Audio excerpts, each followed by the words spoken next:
from near and far. Welcome to my podcast. I'm your host, Rony Delva. This evening, I have the pleasure of welcoming Dr. William Johnson, PhD, who is the Dean of Students at Fairfield University.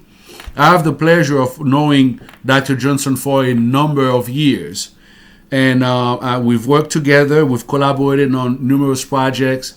And Dr. Johnson, in my opinion, is one of the hardest working, one of the smartest, thoughtful professionals I know in higher education. So it is certainly with pleasure and gratitude that I welcome him on this platform. And then our goal this evening is to really have a conversation about a number of things. And then for you, listening or watching our podcast, I hope that you find our dialogue this evening to be interesting, if not informative. But it's going to be we're going to have a great time.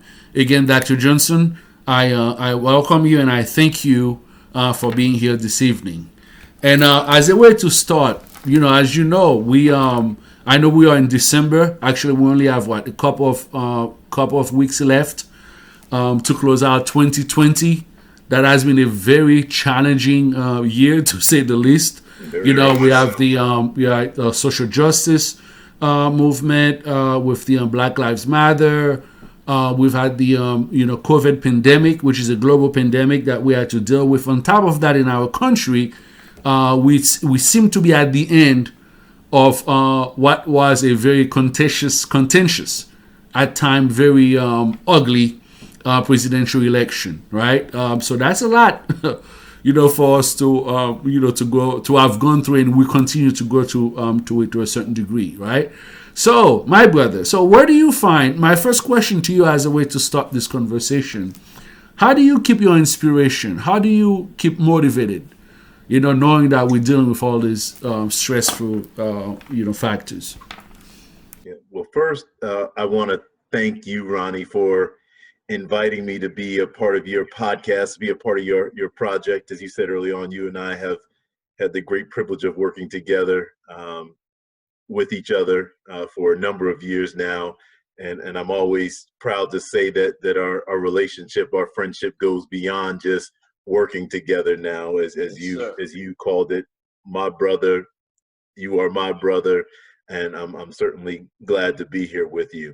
I also want to let you know that I will put the check in the mail for all of those gracious compliments that you led off this conversation with. I'm not quite sure if I have quite earned all of those, but I guess for the sake of this conversation, I will accept them.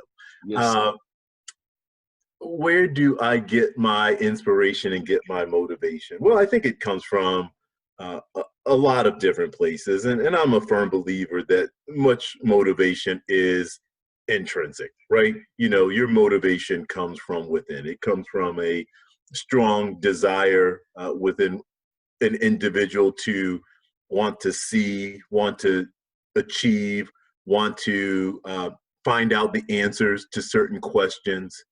I think if my mother were here right now, she will say that William was always an inquisitive child, certainly always asking the why question, which has, carried me forward to this day.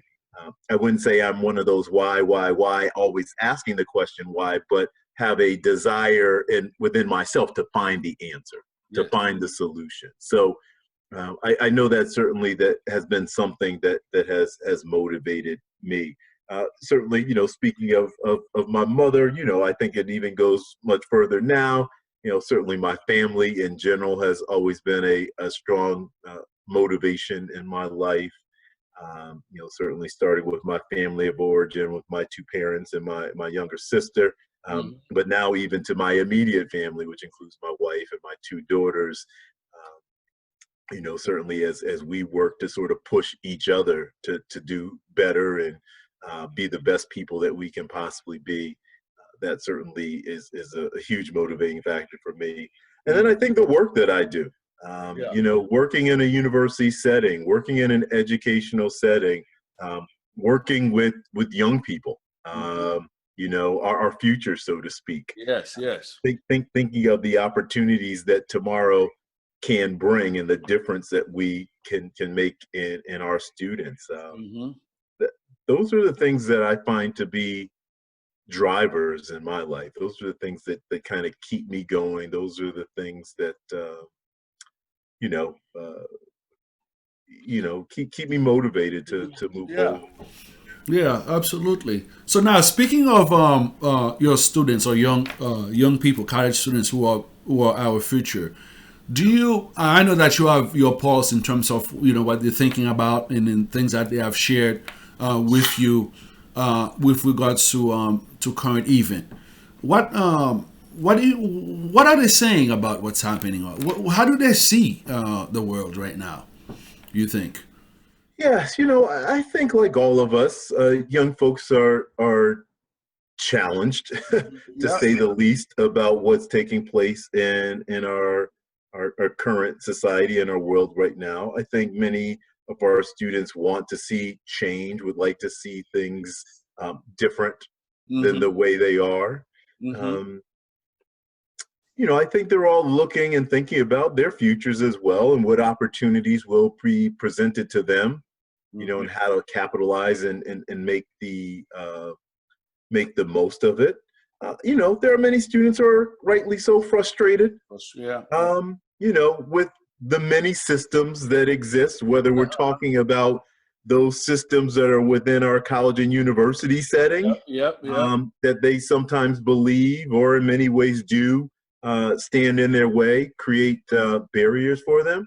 But Yep. I think also, those elements of our broader society Mhm. that are frustrating, that either don't seem fair or provide some level of equality or equity, Equity, yes. for all people. So, Mm-hmm. I think that's what they're seeing and that's what they're experiencing right now. But I also think that they're hopeful, Yeah. because I think they recognize that, you know, things are not always going to be the way that they are. Right. That Right. there is an opportunity for change to occur, and hopefully we can keep pushing them to be a part of this change that they Mm-hmm. believe in, this change that they would like to see. But I Yeah. will also say that many of them are gracious. They're grateful. They show gratitude, Mm-hmm. Mm-hmm. for the opportunities that have been presented to them.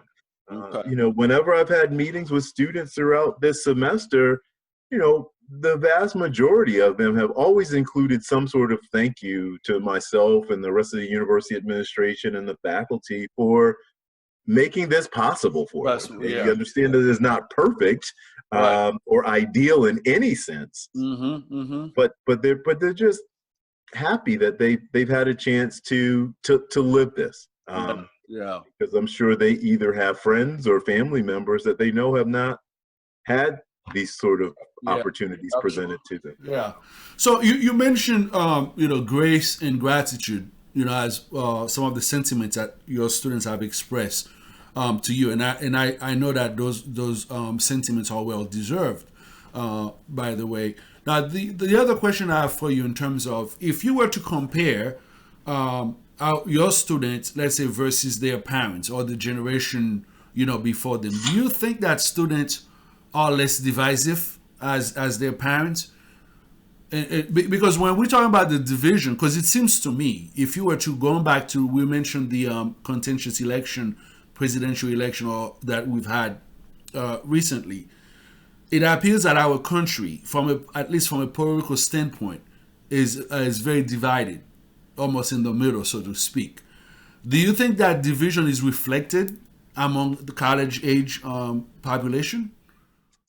Absolutely, No. absolutely, and I would not say that division is divided in half or equal down the middle, Right, as you right, as yeah. you put it. Right, right. I think as we look at this generation, as it has been for every generation, they have been presented with far more opportunities than we Yeah. have, right? Because when we talk about this generation versus their parents, we're talking about the students versus you and I, Right, right? yeah, Because we are absolutely. that prior generation. Yeah. Uh, you know, they have been presented with more opportunities than we have, as we were presented with more opportunities than the generation before us. Absolutely. I will also say that certainly as each generation goes on, they are given the opportunity to follow their interests, you know, and seek out those things that are important to them.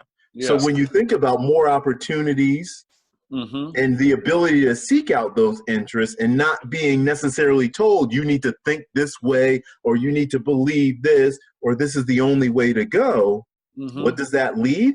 Right. That potentially leads to division, right? Yeah, yeah. And that division, I think, is created from a place where there's sort of a lack of openness and a lack of understanding. And that is really the piece that I think we need to be focused on more than anything else, right? Yes. It's okay to be your own self. It's okay to have your own ideas. Yes. We've been saying that for so long. Some of the greatest, you know, inventions or happenings in our society, in our lifetime, in mankind would not have happened if someone hadn't said, "I'm going to try to do something different than the prior person has done." Right? Absolutely. So we have to be sure that we're encouraging this, but we also have to be sure that we're also encouraging people to be willing to learn from one another, to understand one another, to engage with one another, and not to just stay in their own lane. To stay within their own pocket, right, to stay within their own circle, to stay within their own comfort zone. That is what I think has grown substantially as well too. Thus, that leads to some of the divisiveness that we've seen in our society.